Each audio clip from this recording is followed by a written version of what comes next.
Bueno, hoy nos convoca esta celebración para los santiagueños, tan cara a nuestros sentimientos,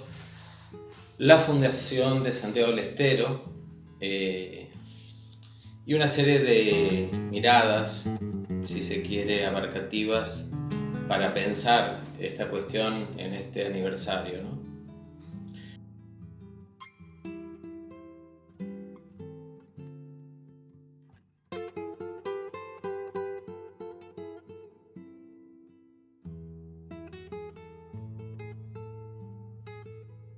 Primero, la Fundación de Santiago del Estero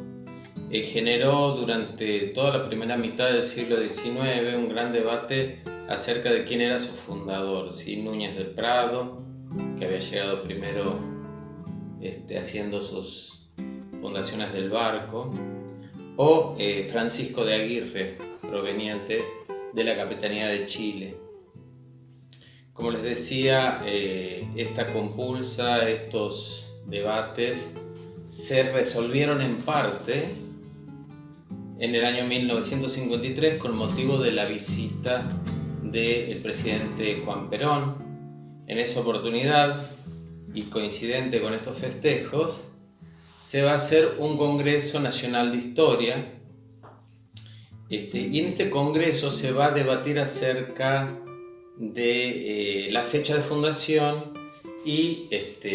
las autoridades que habían llevado a cabo este hecho o acontecimiento. Bueno, en ese debate resulta, podría decirse, prevalece, gana la postura de que el fundador había sido Francisco de Aguirre. Es cierto que la documentación lo beneficia en esta compulsa y que había hecho mucho Aguirre para borrar la memoria de Núñez del Prado. No era una cuestión personal ni que tenga que ver con borrar la memoria de uno y que prevalezca la memoria de otro, sino que más bien fue un proceso institucional del gobierno colonial en el cual los fundadores, adelantados, exploradores, eran premiados con una regalía de tierras, de honores, de dinero, y en esto estaban tanto Núñez del Prado como Francisco de Aguirre. Los dos iban por ese interés. Poco les importaba que 500 años o 460 y pico de años después los santiagueños íbamos a celebrar este momento. Ellos iban por ese interés y obviamente tuvo mejor resultado la postura de Aguirre en ese momento, porque más allá de que Núñez del Prado obtuvo hasta un reconocimiento del rey, en definitiva la cuestión práctica de haber instalado un gobierno eficiente en estos territorios y sometiendo a los pueblos o haciendo alianzas con los pueblos prehispánicos fue mérito, capacidad política y ejecución concreta de Francisco de Aguirre.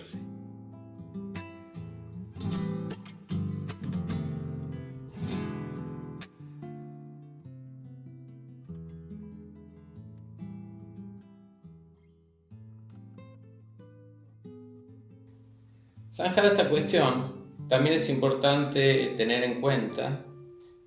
cuáles fueron las circunstancias en las cuales los españoles vienen y fundan una ciudad aquí, en nuestra actual Santiago del Estero, y no lo hacen en otro lugar, y por qué desde aquí se van a regir y se va a gobernar la capitanía, la gobernación del Tucumán durante más de 200 años. Esto sucede por dos cuestiones, según la teoría instalada en nuestro espacio por Silvia Palomeque,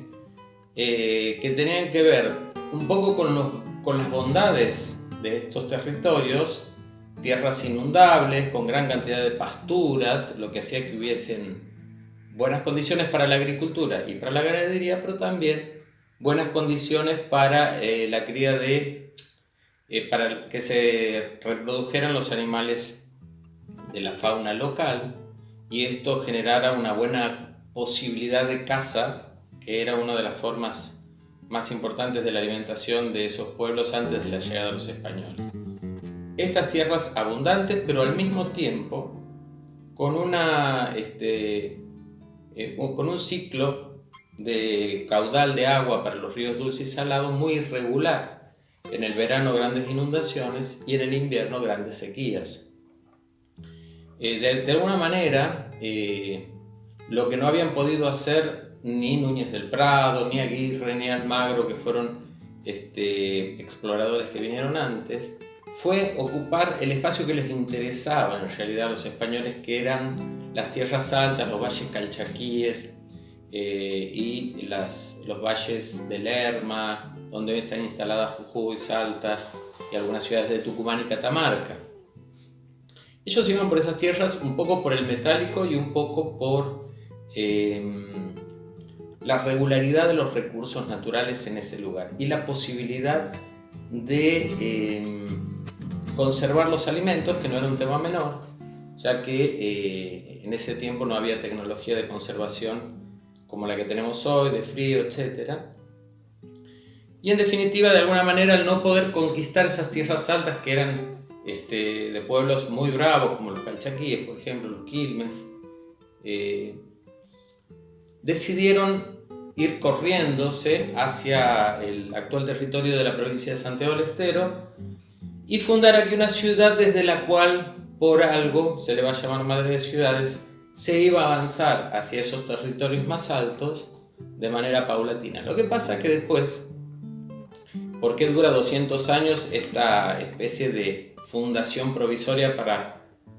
conquistar las tierras altas? Porque sin duda se generan condiciones muy favorables para el asentamiento de las ciudades españolas y para los planes españoles que contaron como una ayuda las alianzas que generaron los españoles con estos pueblos que estaban asentados en los ríos Dulce y Salado, en las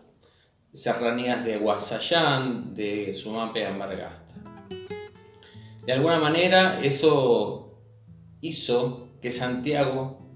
durara mucho tiempo, no fuera como en el caso de la ciudad de Buenos Aires, despoblada, y permaneciera hasta nuestros días con la continuidad institucional que tiene Santiago del Estero. Por eso podemos decir hoy que es la ciudad más antigua de la actual República Argentina.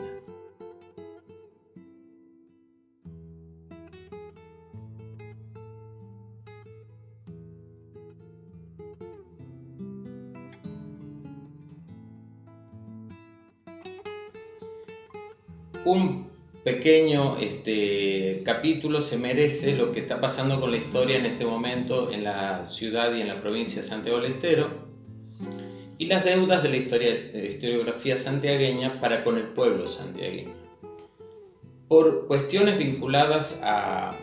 estos cambios que tuvo la estrategia de colonización española y luego porque en el siglo XIX y todo el siglo XX de alguna forma Santiago dejó de tener esa situación de privilegio geopolítica que la ubicaba en las cercanías del mercado del Potosí, que era el Cerro de Plata que proveyó a toda Europa de mucha cantidad de metálico en tiempos que la economía se basaba en la posesión de metales. De alguna manera, con el comienzo de la Revolución Industrial, Buenos Aires, Santa Fe y Córdoba quedaron mejor posicionadas para articular con el mercado capitalista internacional, con los talleres textiles ingleses, proveyéndolos de lana de ovejas, y luego con toda Europa que se dedicó a la industria, pero que tenía carencias de alimentos, proveyéndolas de carnes y cereales. Y Santiago entra en un letargo, como que su economía no tuvo un crecimiento explosivo. Durante mucho tiempo nuestras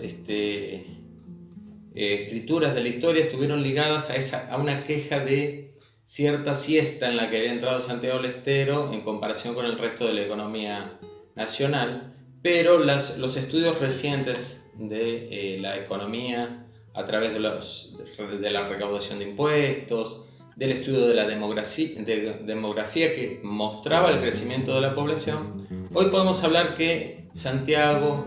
nunca entró en una etapa de decadencia, no decreció su economía, no decreció su población, mas sí se estacionó o tuvo una curva aplanada, como se dice ahora.